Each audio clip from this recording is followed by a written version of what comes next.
अच्छा देखो, उसने शादी करी जो लड़की उसको उसके पास आई है, उसको ये नहीं दिखाया कि अभी एक औरत होके मैं एक औरत का घर पाड़ रही हूँ है। अरे उसके भी छोटे छोटे बच्चे हैं दो।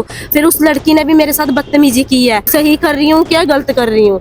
वो दो बच्चों को छोड़ के गया, मैं कहाँ लेके जाऊंगी इन बच्चों को? और 2 लाख रुपए का करीब मेरे ऊपर कर्जा गिर के गया। वो किस केस में फंसाएगा वो मेरे को? बताओ, मोमडन के केस में फंसाएगा? किस केस में फंसाएगा वो मेरे को? मैं कह रही बस मेरी कार्रवाई सख्त करी जाए और उसको मेरे सामने खड़ा किया जाए कि उसने मेरे बच्चों की मेरी जिंदगी क्यों बर्बाद करी। मैं कहाँ जाऊंगी 2 बच्चे लेके? कल को मैं अपनी शादी भी करने लगी, मेरे बच्चों को कौन रख लेगा? कहाँ जाऊंगी मेरे मासूम मासूम बच्चों को लेके? क्या मैं अपने स्वाद के पीछे अपने बच्चों की थोड़ी जिंदगी खराब कर दूंगी? दर्शकों, आज हम आपको ऐसी घटना से रूबरू कराएंगे जिसको सुनकर और देखकर आप भी आश्चर्यचकित हो जाएंगे। ये मामला सहारनपुर से जुड़ा हुआ है और इसकी तारें पंजाब तक भी जुड़ी हुई हैं। एक मुस्लिम महिला आज सहारनपुर पहुंची है और लगातार जो है वो पुलिस प्रशासन से गुहार लगा रही है कि किसी भी तरीके से उनका पति वापस आ जाए। वो पीड़ित महिला मेरे साथ खुद मौजूद है अपनी पूरी घटना बताने के लिए। क्या नाम है आपका? मुस्कान। मुस्कान कहाँ की रहने वाली है आप? पंजाब की। पंजाब की है। हाँ जी। आज पुलिस लाइन आई हुई थी, क्या है पूरा मामला? हाँ जी, पुलिस लाइन इसलिए आई थी, जो मेरा पति है वो सहारनपुर का है। वो रामपुर मनियारन के अंदर रहता था, ठीक है, जानखेड़े के अंदर। वो यहाँ पे रहता था जब लॉकडाउन के अंदर उसने मेरे साथ शादी की थी, जीरकपुर थाने के अंदर। फिर वो वहां से लॉकडाउन के अंदर मेरे को जानखेड़ा ले आया था। उसके बाद मैं जानखेड़ा 5-6 साल रही यहाँ पे, ठीक है। मेरी सास भी अच्छी थी, ससुर भी अच्छा था।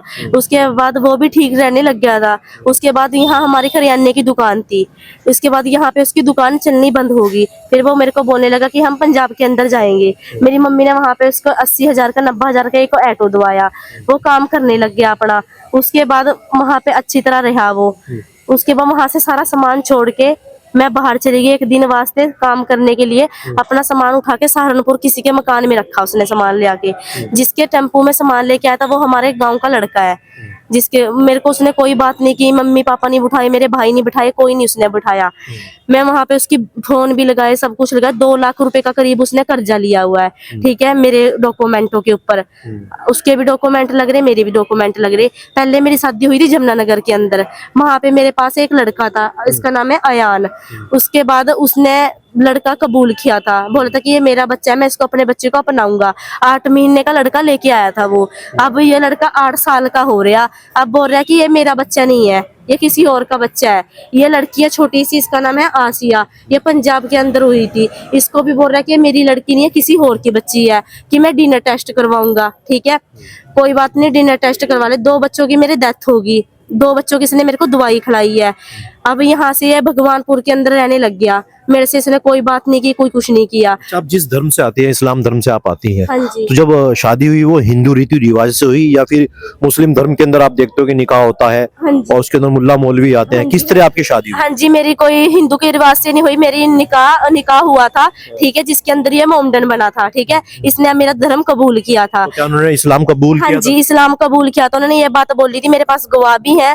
इसने ये बात बोली थी कि मेरे मम्मी पापा मर गए, मैंने तुम्हारे साथ ही रहना है, ठीक है, कि मैं तुम्हारे मजहब में रहना चाहता हूँ, मेरी जिंदगी तुम्हारे। उन्होंने इस्लाम कबूल किया, क्या जिस तरह इस्लाम कबूल करने पर टोपी पहननी पड़ती है, नमाज अदा करनी पड़ती है, क्या उन्होंने नमाज अदा करी कभी मस्जिद में? हाँ जी, मस्जिद में गया था वो। उसने व्हाइट कलर का कुर्ता पजामा डाला था, छुआरे बांटे थे। मौलवी ने निकाह करवाया था, उसके ऊपर डॉक्यूमेंट के ऊपर उसके इस तरह का आपके आदमी जो है उर्दू की अल्फाज में कागज है, ये उसके ऊपर साइन हुए हुए हैं। उसका निकाह का कागज है, हमारे गांव के बंदों के साइन हुए हुए हैं। कोई 5 बंदे थे, कोई मैंने उसको ऐसे मुसलमान नहीं बनाया। तो जब निकाह होता है क्या इस तरीके की रसीद दी जाती है? हाँ जी, हाँ जी, ऐसे ही देते हैं सबको जब निकाह होता है।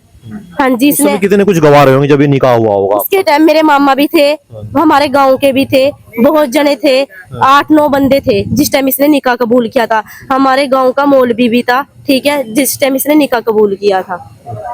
इसने कब से आपका पति आपके साथ नहीं रह रहा, कब से वो घर से फरार है? उसको 9 साल होने वाले हैं। नहीं, आपके साथ कब से नहीं है वो पूछ रहा हूँ मैं। उसका साल हो गया मेरे साथ। हाँ जी, मेरे साथ नहीं है। उसने फिर शादी करी। मेरे को अभी पता लगा है, 2 महीने सारे हो गए, कि एक बेहट के पास कोई गांव है, वहां की काजल नाम की एक लड़की है, जिसके साथ उसने शादी करी। अच्छा देखो, उसने शादी करी, जो लड़की उसको उसके पास आई है, उसको ये नहीं दिखाया गया भी एक औरत हो के मैं एक औरत का घर पाड़ रही हूँ है। अरे उसके भी छोटे छोटे बच्चे हैं दो। फिर उस लड़की ने भी मेरे साथ बदतमीजी की है। एक बार उसने मेरा फोन उठा के मेरे से गाली गलौज की है, कह रही मुल्ली और तेरे को मैं बताऊंगी, कह रही तो क्या पता किस किस के बच्चे पेट में फिरती है ले लेके, कह रही उसने मेरे साथ बहुत बदतमीजी की है। अब ये बताओ आप कि मैं सही कर रही हूँ क्या गलत कर रही हूँ? वो 2 बच्चों को छोड़ के गया, मैं कहाँ लेके जाऊंगी इन बच्चों को? और 2 लाख रुपए का करीब मेरे ऊपर कर्जा गिर के गया। वो किस केस में फंसाएगा वो मेरे को? बताओ, मोमडन के केस में फंसाएगा, किस केस में फंसाएगा वो मेरे बच्चे को? किस तरीके से पाल रहे हैं, कौन बच्चे पाल रहा है? मैं अपनी मम्मी के घर पे रहती, पहले मैं रेंट पे रहती थी चंडीगढ़ के अंदर ही। फिर मेरे पास रेंट नहीं भरा गया, फिर मैं अपनी मम्मी के घर पे ही रह रही हूँ।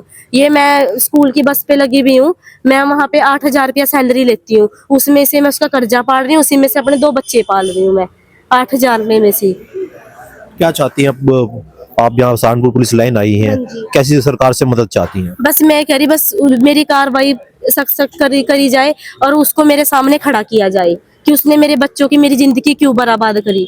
मैं कहाँ जाऊंगी 2 बच्चे लेके? कल को मैं अपनी शादी भी करने लगी, मेरे बच्चों को कौन रख लेगा? कहाँ जाऊंगी मेरे मासूम मासूम बच्चों को लेके? क्या मैं अपने स्वाद के पीछे अपने बच्चों की थोड़ी जिंदगी खराब कर दूंगी? उसने तो कर ली, जो वो अपने माँ बाप का नहीं होया, अपने बच्चों का नहीं, वो उस औरत का क्या हो जाएगा जिसने मेरे साथ ऐसा कदम किया है? बस मैं तो यही मदद मांगती हूँ कि उसको यहाँ जल्द से जल्द पेश करो, मेरे बच्चों के सामने मैंने इंसाफ दिलाओ।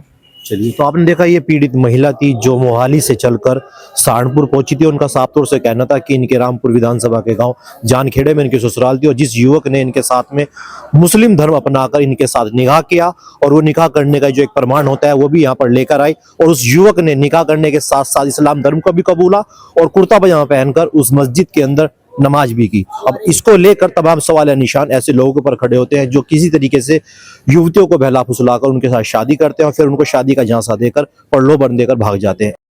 मुस्कान कहाँ से आई थे आप? पंजाब से। पंजाब से। हाँ जी। क्या मामला था? कप्तान साहब से आए थे? हाँ जी, यहाँ पे मेरा हस्बैंड रहता था आशु कुमार, उसने मेरे ये जानखेड़े का, इसने मेरे साथ शादी करी थी लॉकडाउन के अंदर। उसके बाद मैं 5-6 साल अपने ससुराल में रही हूँ जानखेड़े के अंदर। फिर ये मेरे को शादी करके उसके बाद इसकी मम्मी की डेथ हो गई थी, मेरे को ना चंडीगढ़ की तरफ ले गया था। फिर अभी हम यहाँ काम कुम नहीं है, हम उधर काम करेंगे, यहाँ मेरा काम चल नहीं रहा। हम वहाँ रेंट के मकान में रहने लग गए, ठीक है। इसका भाई भी था बड़े वाला, छोटे वाला हमारे साथ चला गया वो भी। मेरी मम्मी कमरे का रेंट देती थी, सारा काम करती थी, बच्चों का खर्चा उठाती थी। ये वहाँ पे मेरी मम्मी ने इसको ऑटो लेके दिया था 3 व्हीलर 90,000 का, इसने चलाया। उसके बाद ये वहां से मेरे को छोड़ के यहाँ भगवानपुर की तरफ आ गया, जहाँ पे ये सामान भर के लेके आता। मैं 1 दिन के लिए काम पे चली गई, उसकी मेरे पीछे से ये सामान उठा के लेके आया। मेरे को उसने बताया भी नहीं फोन पे, मुस्कान मैं जा रहा हूँ नहीं जा रहा हूँ, तो 2 बंदे बैठा ले नहीं बैठा ले, इसने मेरे साथ कोई बात नहीं की। फिर मैंने इसको अगले दिन फोन किया काम पे जाके, मैं कहा तू ऐसे क्यों करके गया और जो तेरा कर्जा है कौन उतारेगा? कह रहा मैं ऑनलाइन देता रहूंगा। उसके बाद इसने मेरे पास कोई पैसा नहीं गिरा, कोई कुछ नहीं गिरा। वो जो कर्जे वाले 3 के ऊपर समूह लेते हैं, वो समूह वाले मेरे घर पे आके बहुत बदतमीजी से पेश आने लगे। मेरी मम्मी ने बोला कि भाई इसके पास 2 बच्चे कहाँ से पैसे देगी? वो बोल रहे कि नहीं आंटी हमें अपना कर्जा चाहिए, जहाँ मर्जी से दो। जब आपने शादी करी तो क्या इस्लाम धर्म कबूल? हाँ जी, आशु ने जब शादी करी तो उसने अपना धर्म कबूल किया था, मेरा धर्म, ठीक है। उसने आशु खान रखा था। हाँ जी। तो इस्लाम धर्म के अंदर आप देखते हैं कुर्ता पजामा पहनना पड़ता है। हाँ जी, हाँ जी, हाँ जी, तो क्या इस तरीके से? हाँ जी, उसने कुर्ता पजामा भी डाला था, वो मस्जिद के अंदर भी गया था, ठीक है। और वहाँ पे कैमरे भी लगे हुए हैं, सब कुछ है। 9 बंदे थे वहाँ पे। सबूत है आपके पास? हाँ जी, मेरे पास सबूत है। उसने मेरे पास निकाह का कागज है यार, जो उसने अपना धर्म अपनाया था। दूसरी शादी उसने अभी 1 महीना हुआ, उसने दूसरी शादी की। मेरे पास उसने कोई फोन नहीं किया, कुछ नहीं किया। अभी मुस्कान तो मेरे साथ रहना चाहती है, मेरे साथ बैठ के बात कर, पूछ कर इन बच्चों को क्या रास्ता करना क्या नहीं। उसने मेरे साथ ऐसी कोई बात नहीं की। जब मेरे को पता लगा कि उसने शादी कर ली, बाद में अपने भाई को फोन करके ये बोल रहा कि इसको जानखेड़े के अंदर भेज दे बच्चे लेके। मैं जानखेड़े के अंदर किसके पास जाती बच्चे लेके? मेरे को जानखेड़े के अंदर मारता था, पीटता था।